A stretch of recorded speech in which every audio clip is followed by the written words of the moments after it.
I used to always film hours and hours of videos, but I didn't do anything at all with those clips, let alone put those out here.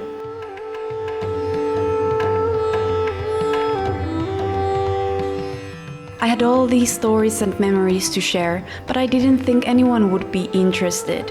Even I didn't want to watch videos of myself.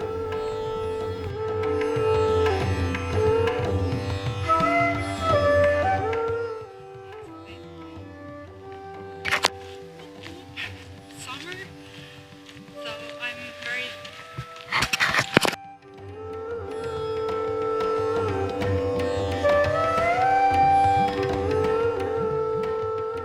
Wait, you know, What is... it's 9,998 now. So aren't we sleeping tonight till it reaches 10? No, I want to see it change. Still the same. Oh, please. Sleep now. Oh my god. Ooh, just overnight, 10,042.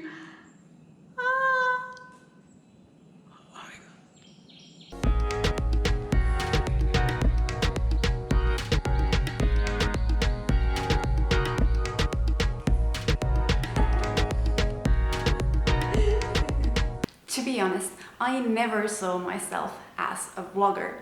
I've always had this passion to share my stories, but I was always much more focused on writing and photography and was never really comfortable being in front of the camera. I have so many insecurities about my skills and the way that I look. And being a super sensitive person, I never wanted to be the actual center of attention. And I gotta admit, I never really knew that much about what YouTube was. There's not that big of a YouTube culture in Finland, at least for people my age, maybe for some younger kids these days. So for me, YouTube always was cat videos and cute animals, music videos, and maybe some funny epic fails and pranks. It's not like I never knew what vlogging was. It's not like I live in a cave, but I just had a very wrong assumption about what it was. I thought that vlogging is more like Instagramming, which is just this very speedy thing of swiping your screen and very superficial and often quite fake. And I thought that people on YouTube are also just interested in watching pretty girls living perfect lives in luxury and don't really care that much about authentic content. So it's not really something that ever interested me as my activity, because I never really even spent my time on YouTube watching videos. When I got to know my husband, he shared some super cool travel vlogs with me before I traveled to India for the first time. I was just looking at those wow, they make India look like such an incredible place and these are so much fun. And Vinod already owned his own GoPro just for the fun of it, so he started teaching me how to use it, and already on our first trip and whenever after that we were traveling all over India, we filmed tons of material together. I just never put it into any good use. At that point, I was really struggling with writing and was growing really frustrated with Instagram. So Vinod started encouraging me to make a leap towards vlogging because YouTube was such a huge thing here in India. But I still had all my insecurities to struggle with, so I kept putting off the idea further away into the future and procrastinating. I kept saying things like, oh, I'll do it when I get my braces off, I'll do it when I get back to my health and fitness, and I'll do it when we get me a proper camera, a GoPro, an iMac for editing and all this fancy equipment. And it was just I'll do it when, but just not now. I always had an excuse to explain why I just couldn't do anything about making and creating vlogs at that current moment, even though we had so many video clips already on our hard drives. I did, however, already in December 2017 create an account on YouTube where I'm so embarrassed to let you guys know this because those videos are still visible. I started sharing some of my earliest YouTube, I can't even say vlogs, because those are just like really, really bad clips that I have thrown together with some music. You should maybe still check those out because they are funny. But I wanted to keep them public anyways, because there should always be this reminder of where you started from, even though Vinod keeps suggesting that I would maybe make those private. We can take a look in my YouTube studio. So here, if we go to my analytics and take the whole lifetime of my channel, we can see that December 29th, 2017, I created my channel, and in the next year and a half or so, I published a whopping 7 videos. Wow, so consistent, right guys? And because these videos obviously didn't get much views or likes or anything like that, I was just very discouraged, because I felt like, oh my god, that is the absolute maximum of my abilities that I can get, and it just didn't really motivate me to try any harder.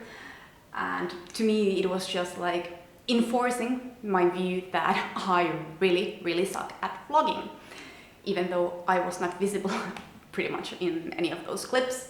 So once again I kept stalling, and then I did do a few proper vlogs when we were still living in Visakhapatnam, some of my last months there, where I did a couple of sit-down vlogs about things I hate and love about India. I also shared a few vlogs from our trip to Darjeeling and Sikkim, and those got I think a pretty decent amount of views. I think the most popular one even got 1,000 or 2,000 views back then, but I was still very unable to keep that kind of consistency in it, and because those views didn't really even turn out into growth in subscribers, so I was still no one is interested, I'm really bad at this, no one will ever watch my channel, even I don't want to watch my channel.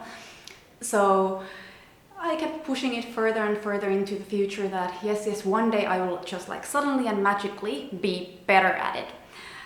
And even though Vinod is a very patient man in some ways, at the end of 2019 he started growing really, really frustrated with my attitude, and we had so many fights about the fact that we're traveling so much all over India and we're filming all the time and nothing happens to those clips. I just put them on a hard drive somewhere and I never look at them in the future. And why are we even filming those if there's even no kind of home video album for us online? That it shouldn't matter to me what other people think. I should just maybe start creating stuff for my own pure pleasure without seeking validation. That's how hobbies should be.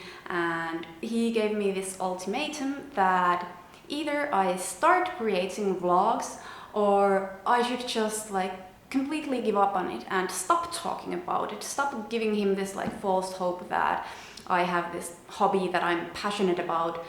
And unless I actually start doing it, we should just sell all the fancy equipment that we had got, and I should just find some other hobbies that give me that kind of joy and passion to my life that he really wants to see in me, because him being quite the feminist, actually, sometimes even more than me, he really wants to see that kind of ambition and goals and independence in his woman, instead of that kind of lacking of drive and joy of life that I had been exhibiting for such a long time. I just wasn't ready to completely give up on YouTube. So we agreed that I have time until June 2020 to show that I can actually do it, and I will do it, but if I hadn't done it by that time, then I would give up on it. And you know what happened then? So again, let's take a look at my YouTube studio here on the analytics. So we were on a road trip to South India in December 2019 and January 2020, and we were filming all the time. And yeah, in there, when the year changed to Jan 2020, I started also editing vlogs on the road. So already in January, I think I was able to publish 3 vlogs, which is, I was kind of hoping that it would have been once a week, but for someone so passive as me, it was really good that I was already able to get to 3 vlogs a month. And then in February and March, I was able to grow it from that to pretty much a vlog a week pace. And I was, oh my god, so happy with myself and so proud, because even though I was in Finland for February, there were still already so many travel vlogs from our road trips that I was putting out there. And then the lockdown happened, and I just got so nervous that, oh my god, now I'm gonna start running out of the travel material, because the material from a few years back is not usable. So if the lockdown continues forever, what am I going to do about vlogging? It's not like I live a very interesting life just being at home. But then again, steps in my husband and encourages me to maybe get deeper into my experience in India, because he always tells me that I talk so well and I have so much to say, and I should also try to really share my full experience on India and the lessons that I've got here in a much more in-depth manner. So I decided to start doing sit-down vlogs during the lockdown. First, I was talking about different current topics relating to the coronavirus and the lockdown itself. And especially one of my favorite ideas was this 7 hygiene habits vlog that I made, because I thought that, oh my god, this is so useful during this time. But then I got a little disappointed again, because it didn't seem to get as popular as I believed. But anyways, I was slowly growing able to kind of put those feelings of disappointment aside, and I was growing much more comfortable, especially being in front of the camera. And even though actually even to this date, working on the actual vlog, which I mean the editing work and all that kind of, I feel like, very mundane and boring work still gives me a lot of anxiety, because I don't feel like I'm very good at it. I still notice that I'm growing very comfortable with the work, and I'm able to handle negative feelings much better too. And then the craziest thing happened. I made a vlog that went viral. I had seen this other foreign person in India making a vlog about why he, as an American, has decided not to leave India during the lockdown. And I thought that it was such a good vlog and so interesting with his reasons. And because there are so many people who had kept asking me why I had stayed in India, and because my circumstances were very different from his, I thought that, oh, wouldn't it be cool to make this video where I explain my reasons, so I can just post that to all those who question me about it. And then it seriously went viral. I could not believe it. The first couple of days were maybe a bit slower, but then let me show you guys. Because here you see this huge spike. You can see 0, 0, 0, 0 almost the whole way through, and then just that is the viral vlog. So let's get to the timeline of that vlog. And here you can see. So first it was a little slower, but then suddenly after 4 days or so, it just like started growing. And suddenly it had 1 lakh views and then 2 lakhs, and this day it has over 5 lakh views. And that's how I got monetized. So the guidelines for YouTube monetization are that you have to have 1,000 subscribers and then 4,000 hours watched on your videos. And even if I ever thought that 1,000 subscribers was possible one day, I never thought that I would have people watching my vlogs for 4,000 hours during 2020. So I never like saw myself getting monetized. I didn't like even really strive for it. It wasn't my goal because I seriously thought that it's like impossible. And even if I did get monetized, I didn't think that you'd really get any money out of YouTube, because so many YouTubers and Instagrammers also keep just like saying how difficult it is to make money out of social media, and it's like, oh, you only get peanuts from YouTube. So I thought that, yeah, it's like I would have to have like 1 million subscribers to make any money out of this thing. So it was just something that I had started doing as a hobby and for my pure pleasure. So I was shocked the day I got this email from YouTube saying that I had become eligible for monetization.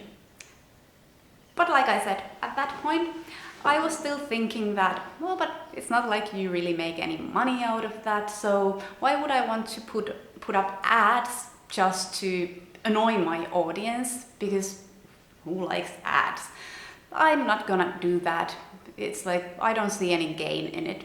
But then I kept seeing the Why I Chose to Stay in India vlog getting so many more views all the time, and that actually even started making the Hygiene habit vlog really popular, and I kept getting like so many watch minutes and all that. So after, I think, 4 or 5 days of thinking through it, I did apply for the monetization, and then it took a couple of more days for me to be accepted into the YouTube partner program. And after that, oh my god, I still remember the first time that I saw on my YouTube studio that I had earned $0.12 on YouTube. I was like, like 12 pennies or whatever they are in dollars. Like, what? And then for the next few days, it kept growing to like $2, and I was pretty impressed by that. I was like, yeah, if by doing something that I love this much, I'm able to get maybe $60 a month, it's really good for me. I think I love creating all this stuff, and I never expected to get money out of it. So even just like $60, I think it is really considerable amount of money that pretty much like any person out there would be happy to have. And again, if we go back to my YouTube studio, we can take a look at my revenue. So I got monetized on May 4th, which means that today I have been monetized for a month. And here you can really well see that. So here is the first day that I made money. And for the first week or so, it wasn't like that good, but then it started growing into a pretty decent amount there. So far in this 1 month of being monetized, I've made about $180 just in 30 days, which I think is so awesome because I was never expecting anything like this. And I think it's really sad that there are so many YouTubers or other social media people who kind of paint it as there being just like pennies in the YouTube business. I totally get why people might want to keep their money matters private, because there can be so much hate about this on social media, but I also think that they shouldn't mislead their audience about how much it pays for a vlogger. And I don't think that there is anything wrong about getting money out of the hard work that you put into your vlog, because it is seriously hard work, and it's not like anyone in my audience has to pay for watching what I put out there for free. And I hope that by now you have understood that it's not like I got into vlogging because I was trying to become a vlogger. It's something that I would do even without this money. It's just something that hopefully will also be able to help me put more efforts into this in the future. Even though I have other sources of income, this money for me isn't something that is vital, but it will definitely make things easier. It's just not something that I absolutely need, which is also why I really want to share with you guys where this money will be going into the future. So I have actually decided that to kind of celebrate my monetization and the fact that now there are 10,000 of you guys there in my audience as my subscribers, which just like seriously makes me feel so happy and welcomed and loved in India, which I had a hard time believing would ever happen. So I kind of want to give back to you, and especially give back to India, because I feel like I've got so many new opportunities that I didn't ever think in Finland that I would have in my life. And I'm living my dream life actually already at the moment, even though it's very simple and not some like super luxurious thing, which I don't need. So I want to put some of this money into good use to the other people here in India, which is why I will donate 100% of this first month's income to a charity that has to be something to do with the migrant workers in this current coronavirus crisis. And I hope that you share your suggestions about such grassroots organizations and groundwork where I can completely know where the money is directly going to. So please don't suggest PM Cares. And also, from now on, every month, I will be putting 50% of my YouTube revenues into different kinds of goodwill charity initiatives. So I hope that you also suggest other kinds of organizations to me for the future, not just the migrant worker relief. I really much hope to show you guys more in the future about where the money will be going to, and it would be so lovely to even like work with some of these organizations and show their actual work and how it's impacting the people here in India. So please do put up your suggestions into the comments and tell me what you feel about this idea. I hope that I was able to give you a good overview of what vlogging means to me and what is my goal with it. So thank you so much for watching. Thank you so much for being my subscriber, and I hope that there will be many of you more in the future. So once again, thank you, and I'll see you soon.